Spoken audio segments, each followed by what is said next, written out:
सभी कक्षा 12वीं वाले बच्चों का स्वागत है। प्यारे बच्चों, आज हम पार्ट 3 देखेंगे। कक्षा 12वीं हिंदी आरोह। पूरा सॉल्यूशन मैं आपको बताऊंगा। आपकी जो बुक है, जो न्यू बुक आई है एनसीईआरटी वाली, जो एनसीईआरटी वाली जो आपकी बुक है वो मैं बता देता हूँ। सीबीएसई में भी यही चलती है, ठीक है। तो बहुत सारे स्टूडेंट सीबीएसई वाले भी होते हैं, तो आपका भी पार्ट सेम है। और जो एमपी बोर्ड से हमारे स्टूडेंट हैं वो भी, उनका भी सेम है। सभी का सेम रहता है। एनसीईआरटी हमारे पूरे सभी विद्यालयों में लागू होता है। ये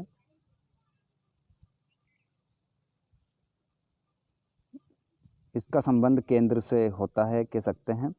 तो आज के इसके सॉल्यूशन को हम देखेंगे। पार्ट 3 का नाम है कविता के बहाने बात सीधी थी पर। इस पाठ को लिखने वाले कुंवर नारायण है। आप पाठ के नाम को याद रखें और इस पाठ को किसने लिखा है? कुंवर नारायण ने लिखा है, ठीक है। कविता के बहाने बात सीधी थी पर कुंवर नारायण ने ऐसी बात कही थी, ठीक है। पाठ 3 है, कुंवर नारायण ने लिखा है इस पाठ को। इसको इतना आपको ध्यान रखना है, नोट कर लीजिए सभी। उसके बाद में फ्रेंड्स यहाँ पर मैं आपको प्रश्न बताऊँगा और उनके उत्तर भी बताऊँगा। आप मेरे साथ ही कॉपी और पेन निकाल लें और आपको मेरे साथ नोट करते चलना है। उससे पहले हम बात कर लेते हैं। इससे पहले भी हमने पार्ट 1 आपको पूरा करवा दिया है, पार्ट 2 भी करवा दिए हैं। यदि आपको वे वीडियो नहीं प्राप्त हुए हैं तो उसकी लिंक आपको इसी वीडियो के डिस्क्रिप्शन में मिल जाएगी, या आप प्लेलिस्ट में जाकर पढ़ सकते हैं। कक्षा 12वीं हिंदी प्लेलिस्ट बनी हुई है, आप उसमें जाकर भी पढ़ सकते हैं। यदि आपको किसी भी प्रकार से पार्ट 1 और 2 का वीडियो नहीं मिलता है तो आप हमें कमेंट करके बता सकते हैं।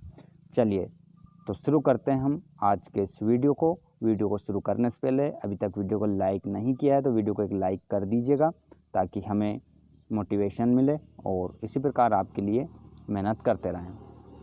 साथ ही अपने सभी कक्षा 12वीं वाले दोस्तों को ज़रूर शेयर कीजिएगा, और चैनल पर पहली बार आए हैं तो सब्सक्राइब करके बेल आइकन की घंटी को दबाना।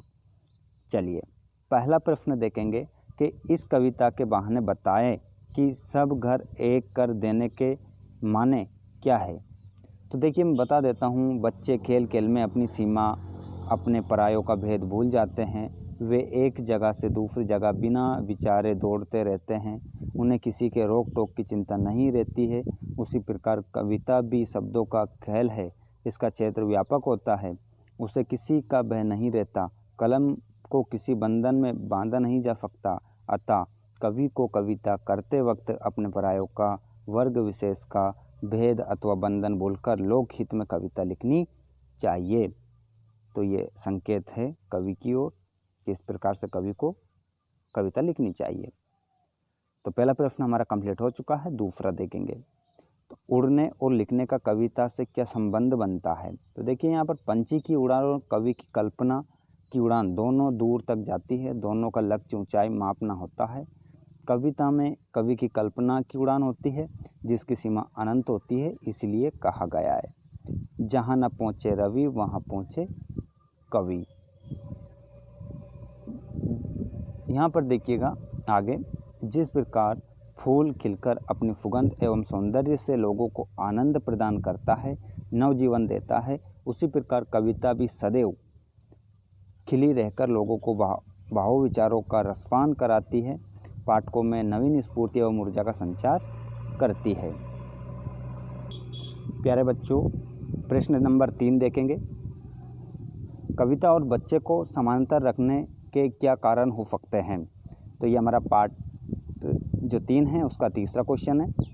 कविता और बच्चे दोनों अपने स्वभाववश खेलते हैं। खेल खेल में वे अपनी सीमा, अपने परायों का भेद भूल जाते हैं। जिस प्रकार एक शरारती बच्चा किसी भी पकड़ में नहीं आता, उसी प्रकार कविता में उलझा दी गई बात तमाम कोशिशों के बावजूद समझने के योग्य नहीं रह जाती। चाहे उसके लिए कितने ही प्रयास किए जाए, वे एक शरारती बच्चे की तरह हाथों से फिसल जाती है। प्रेम युक्त आचरण एवं शब्दों से बिगड़ी बात मनाई भी जा सकती है। क्वेश्चन नंबर तीसरा था। क्वेश्चन नंबर 4 देखेंगे। कि कविता के संदर्भ में बिना मुरझाए महकने के माने क्या होते हैं। तो इसका देखिएगा, कविता कालजयी होती है, उसका मूल्य शाश्वत होता है। शाश्वत मतलब जो कभी नष्ट नहीं होता है। ये जब भी पढ़ी जाती है तब पाठकों को आनंद ही देती है। जैसे सदियों पूर्व लिखा गया सुर तुलसी का काव्य आज भी उतना ही आनंद देता है जितना अपने समय में देता था। जबकि फूल बहुत जल्दी मुरझा जाते हैं और शोभाहीन होकर अपनी सुंदरता एवं अस्तित्व खो देते हैं। ये क्वेश्चन नंबर हमारा 4 था, कंप्लीट हो चुका है। क्वेश्चन नंबर 5 देखेंगे, छोटा सा है, जल्दी ही कंप्लीट हो जाएगा। देखिएगा क्वेश्चन नंबर 5। क्वेश्चन नंबर 5 में क्या कह रहा है कि भाषा को सहूलियत से बरतने से क्या अभिप्राय है। तो देखिए, भाषा को सहूलियत से बरतने का आशय है सीधी, सरल एवं सटीक भाषा के प्रयोग से। भाव के अनुसार उपयुक्त भाषा का प्रयोग करने वाले लोग ही बात के धनी माने जाते हैं। ठीक है, ये क्वेश्चन हमारा 5 कंप्लीट हो गया। अब क्वेश्चन नंबर हम 6 देखेंगे। बात और भाषा परस्पर जुड़े होते हैं, किंतु कभी कभी भाषा के चक्कर में सीधी बात भी टेढ़ी हो जाती है, कैसे। तो हम देखते हैं इसको कैसे हो जाती है। क्वेश्चन नंबर 6 है कि बात और भाषा दोनों परस्पर जुड़े होते हैं, किंतु कभी कभी लेखक आदि अपनी बात को प्रभावपूर्ण ढंग से बताने के लिए अपनी भाषा को ज़्यादा ही अलंकृत बना देते हैं या शब्दों के चयन में उलझ जाते हैं।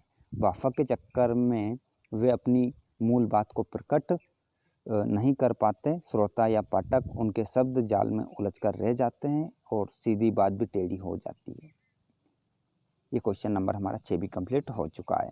क्वेश्चन नंबर 7 है कि बात मतलब गद्य के लिए नीचे दी गई विशेषताओं का बिंदु, उचित बिंदु मुहावरे से मिलान करें। एक ये कह सकते हैं कि यहाँ पर क्या है, जोड़ी है।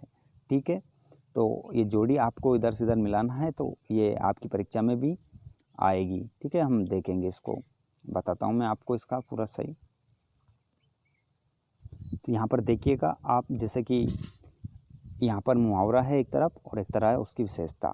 तो देखिए यहाँ पर बात की चूड़ी मर जाना, बात की चूड़ी मर जाना, तो इसको हम किससे मिलाएंगे। तो इसको हम मिलाएंगे बात का पकड़ में ना आना। तो मैं नीचे ही आपको इसका स्पष्ट कर देता हूँ। देखिए यहाँ पर बात का प्रभावहीन हो जाना, ये कक्षा 12वीं में आपकी बुक में दिया हुआ है, आरओ में। ये सही यहाँ पर दिए हुए हैं आप। ठीक है, यहाँ पर इसको कर लेना, ये बिल्कुल सही है, मिला लेना, ऊपर अपनी बुक में कर लेना। जोड़ी है, आपकी परीक्षा में पूछी जा सकती है। चलिए आगे, बात से जुड़ी कई मुहावरे प्रचलित है, कुछ मुहावरों का प्रयोग करते हुए लिखें। तो ये आप क्या करेंगे, आप इनको देख लेना और कर लेना। ठीक है, ये तो बिल्कुल सरल है, इसमें कोई दिक्कत नहीं आना चाहिए आपको। तो ये हमारा पार्ट आज 3 था, जिसमें हमने प्रश्न उत्तरों को देखा है। पार्ट 3 के लिखने वाले कुंवर नारायण है। पाठ का नाम कविता के बहाने बात सीधी थी पर। ठीक है, ये पाठ का नाम है, ध्यान रखिएगा अच्छे से। तो आज का वीडियो पसंद आया हो तो एक लाइक ज़रूर कीजिएगा, अपने सभी दोस्तों को शेयर कीजिएगा, अपने व्हाट्सएप ग्रुप में शेयर कीजिएगा, अपने स्टेटस पर शेयर अवश्य कीजिएगा। साथ ही आज का वीडियो कैसा लगा कमेंट करके अवश्य बताइएगा। चैनल पर पहली बार आए हो तो चैनल को सब्सक्राइब करके बेल आइकन के बटन को प्रेस कीजिएगा। धन्यवाद आप सभी का।